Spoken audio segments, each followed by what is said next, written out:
Hi guys, SwifTs here, and today I'm bringing you episode number 2 of my Millwall career mode. Now if you haven't seen the first episode, be sure to go check that out on my channel. Well, I hope it is anyway. If not, then I've messed up somewhere down the line. But it has gone up on YouTube. Currently speaking, from when I'm doing this commentary, it isn't actually yet available to watch on YouTube, but who knows, don't know when it's going to go up. But if you haven't seen that, like I said, go watch it. But if you have, you would know that I mentioned in there about the TV review. Now I had a quickly change in mind within 6 hours of doing the last video. As I said, I'm going to do TV reviews in his FIFA videos.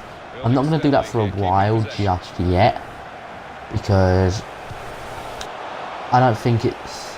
I was thinking of just not doing them in general in this FIFA videos, because it just doesn't seem right to do in a FIFA video. Because I've always done it in Call of Duty basically, so maybe. I probably will do them somewhere down the line in the FIFA videos, but as of now I don't really want to, because I want to talk a bit about the game itself in the background of FIFA. I want to get back to the ways they were beforehand. To talk about the game's stats in the game like I used to. So now that's over and done with. The table after the last episode of games.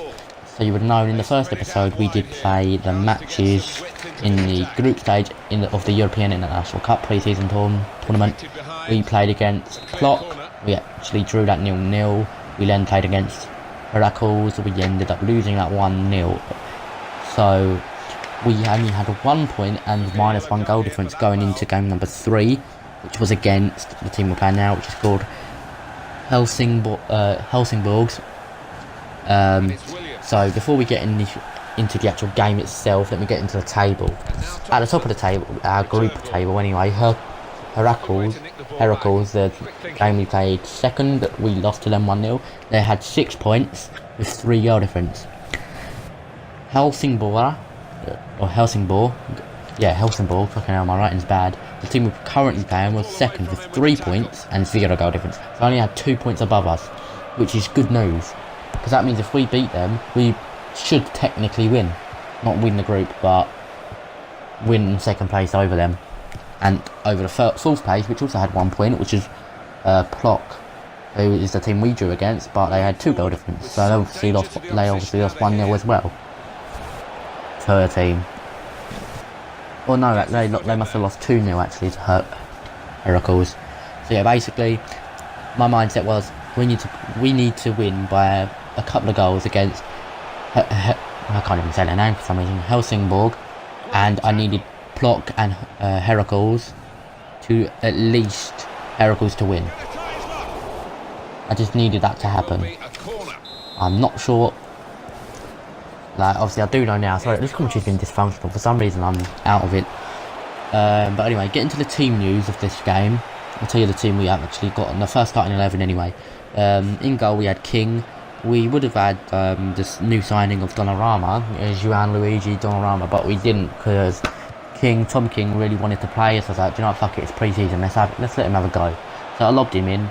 King was in goal. So from left back to right back we had Martin, Hutchinson, Webster and Remio. In the midfield we had Wild in the left wing, Williams and Thompson in the centre, and O'Brien, which is actually a striker, but we had him in right mid. We had an injury for 8 days, I think it was, of Worrell, David, I think his name's David, I'm probably wrong, but Worrell, he was there. Auto-replacing it, put O'Brien there. I was thinking of changing it to Onye didn't run, but I didn't. I was like, you know what, let's give him a go, let's give O'Brien a go there. And it worked out. You will see soon. And up front we had Lee Gregory and Philpott. So that was the team. We did make some half-time substitutions. But before we get there, there's the first goal of the game. Finally, it only took 2.5 games, pretty much, to score our first goal from Millwall. And Philpott scored that. And I told you, it paid off that O'Brien was playing as a right mid instead of a striker, because he got the assist. But we do go into the second half of the game 1-0 up. I did press some half-time substitutions, but they don't go on my marks at half-time. As you would see, or you might see, like, the game doesn't actually start off from the kick-off. It starts off with between a minute and 2 minutes after. Basically, I paused the game after a minute or 2 minutes, just so the full game can actually be put onto the YouTube besides the first few minutes, because you never really see minutes in the first minute of each half. Basically, put some subs on there, and they came on a minute ago because their ball went off the play. But who came on? That is the question. Butcher came on in left centre mid for Williams. Abdu came on at right centre mid for Thompson, and Nelson came on at centre back for Wild, who was down left back. I changed my formation because I wanted to get this win so we could get through to the bracket play. So basically, I changed my formation as well. I put Phil Pot because he already scored. I put him at just centre forward on his own. Put Gregory in cam. I put Williams, Thompson, and O'Brien in left centre mid, right centre mid, and centre mid themselves. And we had Martin and Romeo on the full backs, and in the centre backs we had Hutchinson, Webster, and then we obviously had the new centre back we brought in on Nelson. But we did score another goal right there. You saw me a couple of seconds ago. That was Butcher who scored. The substitute we brought on for Williams. Talking of which, I just mentioned that Williams and Thompson and O'Brien was there in the middle. And that's a lie. It was Butcher, Abdu, and O'Brien. I was reading the actual team sheet instead of the substitutes after. So yeah, Butcher did score that, and Gregory got an assist. And Gregory was the striker on the left, which we pulled back down to centre attacking mid. So that worked as well, and we almost pulled off a third goal there. And I was getting really hyped up about it. I went in for a different corner tactic this time. I went for a looping corner, and it didn't pay off as per usual. They got their head to it, but we did get another one. So I tried it again, and that one was absolutely diabolical. But we kept it in. And it almost paid off, but no one was there. I think, yeah, we did keep the ball. It was nice. But not much really happened after that.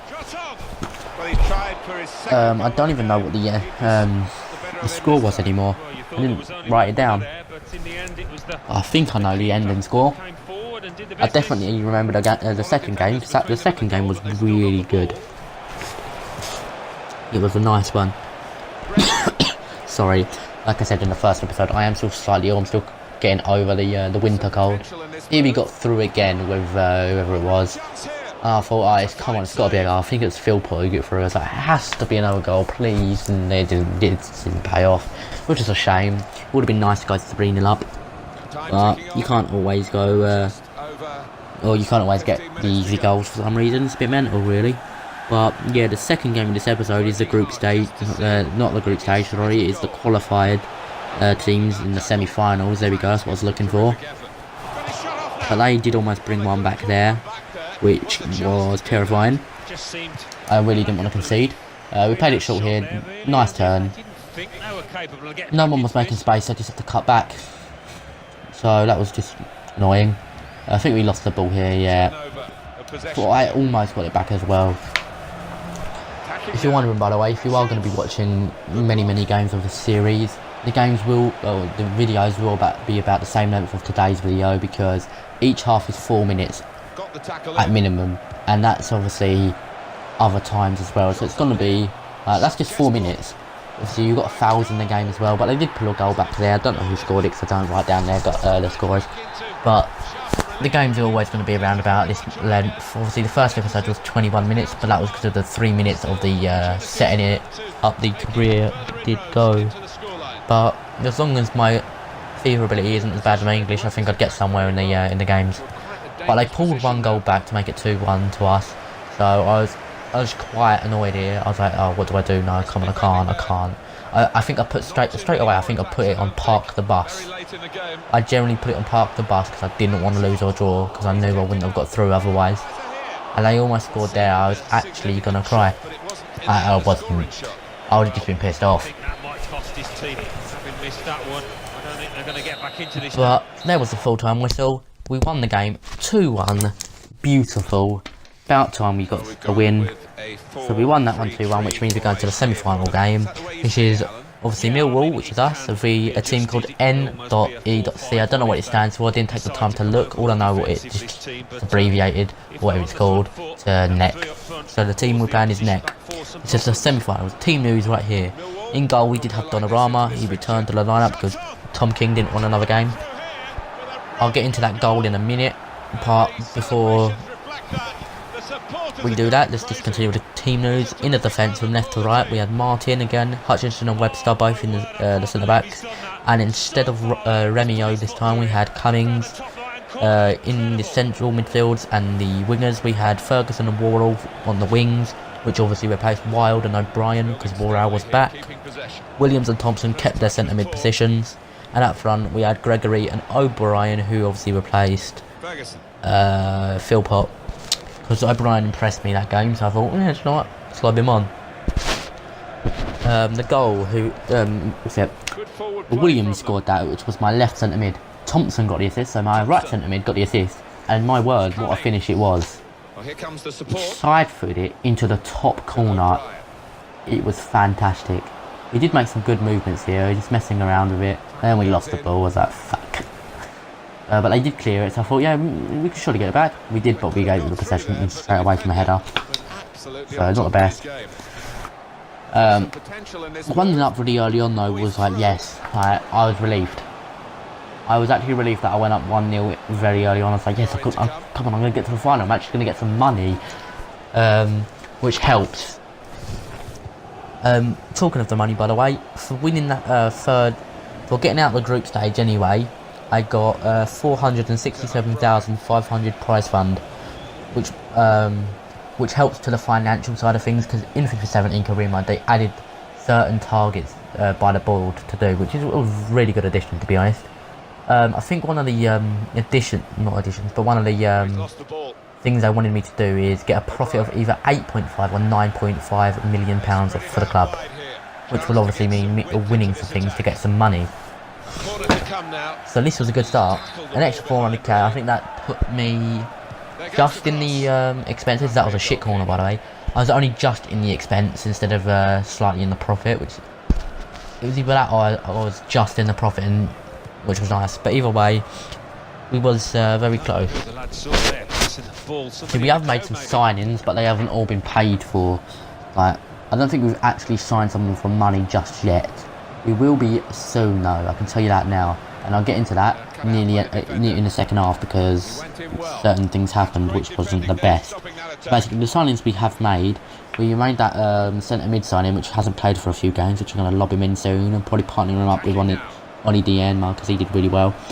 We've obviously got Donnarumma in goal as well. That's a 2-year loan, so all we had to do is do the wages. By the way, it was a solid goal. 2-0. Who scored that, I wonder? Thompson, who got the first assist. Our right centre mid and left centre mid both on the score sheet, and my left mid actually got the assist for that second goal, Ferguson. So it was all paying off with the midfield changes. All we did now is Worrell to do something to get an assist for a goal. Unfortunately, that didn't happen, but we are currently 2-0 up. Donnarumma gets a nice save there, and we just go for the counter attack, which was nice. But anyway, as we're coming up to half time, I'll tell you the substitutes we did make, because other things we need to talk about. So I didn't really take any notice that you can actually make more than 3 subs in a pre-season tournament. I didn't take notice. I was like, well, it's football, 3 subs. I didn't take notice that you could do more, so I was like, no, fuck it, 3 subs. Could have done more, but I just didn't think about it, like I said. But the 3 subs we did originally make is Oni Dienma, or whatever his name is. I put him on. I don't know who I took off because I didn't write it down. Must have been Oni Dienma. I took Worrell off because he just come back from injury. I know it was only an 8-day injury, but I didn't want to risk it being worse, so I took him off, put Oni Dienma on. I also took O'Brien off and put Morrison on, and Nelson in centre back again for Webster, because Webster was getting a bit weak, I think. But we did come into some issues in the second half. We did start off with a nice save. Some of the issues in the second half though was quite frustrating. We did bring Morrison on. He's coming on now with the rest of the subs. Morrison actually did go off with an injury shortly after coming on, which was really annoying. Like, he's not the best of strikers anyway for us, to the ones we do have. So it wasn't too much of annoying, but it's just annoying. You don't want injuries. He actually suffered from a broken ankle, which means he would be out for 3 months, which was quite surprising to me. A broken ankle, 3 months, does not seem long enough. You'd think like half a year, surely. I think it's like sped up. Like, I think the footballers are just, or any athlete are just giving things to make it speed up. That's why they get injured so much, because it's not actually fully treated. It's this sped up treatment, just so they don't miss too much. But obviously some things, like Theo Walcott's injury he suffered a few years ago, his knee where he was out for pretty much a year, that obviously cheated more. Also, we got another injury in the same game, shortly, like literally minutes after Morrison or whoever got the injury first. We did get another, our centre mid, Hutchinson, he also went off. Oh, and big news, he suffered from a broken ankle as well, which is a bit odd. Why would two injuries be the same thing? It's weird really, isn't it? It must have been the same person who fouled him, must have done the same tackle twice. But yeah, he was inactive as well for 3 more months, so we are going to be missing Hutchinson and Morrison. Now, the thing about that is I was already looking into another striker as it is. Like, here we go, here's the first injury. Morrison's off at the top. I put Phil Put on, I think. I stopped it for a minute because I was going to write it down what's been doing. I was like, hang on, no, you can see me doing this because it's recording anyway. So I was like, alright, let's just continue. But we was already looking into another striker as it is. I think we're looking into a 19-year-old Portsmouth player, costing 1 million. At the end of the episode, but you won't see it, but I did put a 750 million bid in between the games, but that's not 750 million, just 750k. That is a second injury, literally straight after. It's annoying. But sorry, that was a bit silent for a second. I did end up putting 750k bid in. They didn't want it. They did want the million they originally said. So I put a million in. We'll find out what that is in the next episode. But because of Hutchinson, I know we signed a centre mid, but we signed a centre mid because we didn't have many, or many good ones. So we lost one of the better centre mid. So I was like, you know what, I'm gonna have to sign another one. So I went straight on to. I went to the transfer market, put on midfield centre mid. Didn't care about the age, I don't think. And I put for loan and in the Premier League. And now there was the player from Chelsea, Chanalabar or whatever his name is. He looked really, really good to use. There's our third goal, by the way. Let me quickly mention the assist was from no, that's a lie. The assist was from Onidiema and the goal was by Philpott. So he scored 2 in 2. But anyway, back to it. The Chanalabar from Chelsea or whatever his name is, Chelsea fans will know, or just mental fans anyway. Basically, he looks really good, but his wage budget was 46,000, and that's not something I'm willing to do as a Millwall side. That's too much. Also on there was Maitland-Niles and Gideon Zialan, which are 2 centre mids for Arsenal, 18 and 19 years old. And they had good stats, 23,000 and 11,000 wages. I didn't go for it. I was debating going on for him because I'm an Arsenal fan, but I didn't. I was like, no, there's got to be someone else. I was actually about to get Maitland-Niles, and I saw Emerson Hunt. I can't even read my writing. Emerson something from Bournemouth, who's 20 years old. He had better stats than both of the Arsenal players anyway, because obviously the Arsenal players don't really pay much anyway, so they don't get much recognition from FIFA themselves. Their stats are probably better than that in real life if they'd had more games, but we never know. But yeah, we did put in a bid for, well, we didn't actually put in a bid, that's a lie. I asked for a loan for 2 years, and I think we got it. But that's going to do it for the commentary. We've got 20 seconds left of it, so if you did enjoy it, be sure to smash the like button. Any suggestions you have, put them in the comment section down below. We did win this game 3-0, so if you want to see more of this content, subscribe to the channel and you will see more. Thank you for watching, see you later and have a nice day. Commentary successfully done for 18 minutes. Played into the middle. They've coped with it well defensively.